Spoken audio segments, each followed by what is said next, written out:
پہلے رائیونڈ مرکز کے بہت بڑے بزرگ مولانا احسان الحق صاحب کی مختصر سی بات سن لیجئے گا، پھر اس پر بات کرتے ہیں۔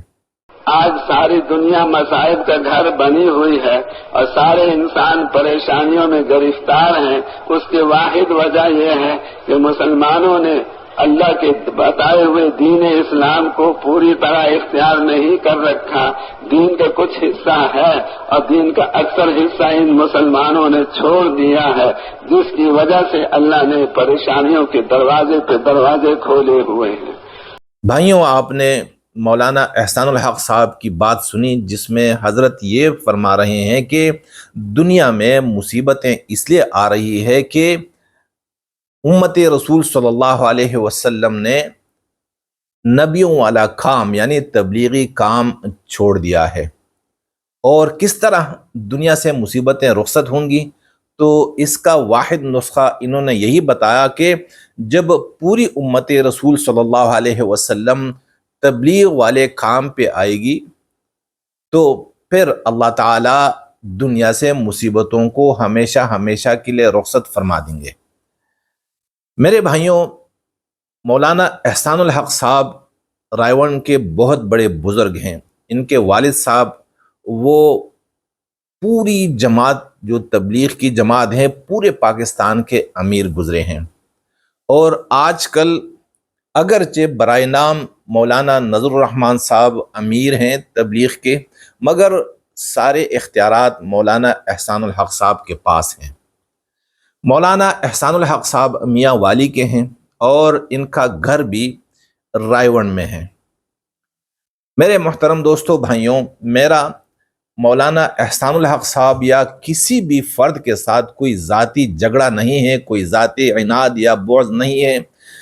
میں کسی فرد سے بھی اختلاف نہیں کرتا اور جتنے بھی افراد ہیں انہیں عزت کی نگاہ سے دیکھتا ہوں، لیکن مولانا احسان الحق صاحب یہ فرد کا نام نہیں ہے، بلکہ یہ ایک کردار ہے، اور مجھے کردار سے اختلاف رہا کرتا ہے، کیونکہ جو کردار دکھنے میں کچھ اور لگتا ہو لیکن حقیقت اس کی کچھ اور ہوتی ہے، تو پھر یہ میری ذمہ داری بنتی ہے کہ میں آپ کے سامنے اس کی حقیقت رکھوں۔ تو میرے بھائیوں، میں آپ کو مولانا احسان الحق صاحب کی حقیقت بتانا چاہتا ہوں، اور وہ یہ کہ مولانا احسان الحق صاحب وہ عالم ہیں جن کے شاگردوں میں آپ ایک بڑے عالم کو بھی جانتے ہوں گے، جن کا نام ہے مولانا طارق جمیل۔ مولانا طارق جمیل بھی مولانا احسان الحق صاحب کے شاگرد ہیں۔ آپ دیکھ لیجئے، جس طرح یعنی جو استاد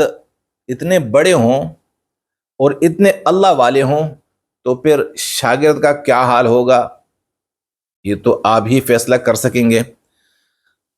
مولانا احسان الحق صاحب نے ہمیشہ کے لیے حاجی عبدالوہاب صاحب جو رائیونڈ کے امیر تھے، ان سے اختلاف کیا، اور ہمیشہ کے لیے دونوں کے درمیان ایک جھگڑا سا رہا کرتا تھا۔ کس بنیاد پر؟ وہ اس بنیاد پر کہ مولانا احسان الحق صاحب تبلیغی جماعت کو اپنے والد کی جماعت سمجھتے ہیں، اور کہا کرتے ہیں کہ میرے والد نے اور میرے خاندان نے تبلیغ کے لیے بہت بڑی قربانیاں دی ہیں، اور میرے والد تبلیغی جماعت کے امیر گزرے ہیں، چنانچہ اسی جماعت پر اور اسی رائیونڈ پر سب سے بڑا حق ہماری ہی خاندان کا ہے۔ تو اسی تناظر میں دونوں کا اکثر اختلاف رہا کرتا تھا، یہاں تک کہ اسی اختلاف کی نظر میں حاجی عبدالوہاب صاحب آخری چند سالوں میں ان کے ہاتھوں گرفتار بھی ہوئے اور انہیں موت بھی قید ہی کی حالت میں آئی ہے۔ اختلاف کس بنیاد پر تھا؟ یعنی جب حاجی عبدالوہاب صاحب اور ان کے چاہنے والوں کو جب انہوں نے رائیونڈ سے مار مار کے نکالا اور بگایا، تو وہ اختلاف یا وہ جھگڑا کس بات پر تھا، اسی بات کو میں آپ کے سامنے رکھنا چاہتا ہوں۔ مولانا احسان الحق صاحب وہ حاجی عبدالوہاب صاحب کی شہرت سے اور مقبولیت سے بہت زیادہ خائف تھے، کیونکہ تبلیغی جماعت میں پورے پاکستان میں 90% وہ پختون ہیں، اور پختونوں کی نظر میں حاجی عبدالوہاب صاحب اللہ کے بہت بڑے ولی گزرے ہیں۔ بلکہ میں یہ سمجھوں جیسے ہندو لوگ بھگوان کہتے ہیں، تو حاجی عبدالوہاب صاحب تبلیغ کے بھگوان تھے، اور جتنے بھی پختون تھے وہ رائیون میں صرف اور صرف حاجی عبدالوہاب صاحب کو دیکھنے کے لیے اور انہیں سننے کے لیے آیا کرتے تھے۔ اسی لیے حاجی عبدالوہاب صاحب کو گرفتار کر کے، جسے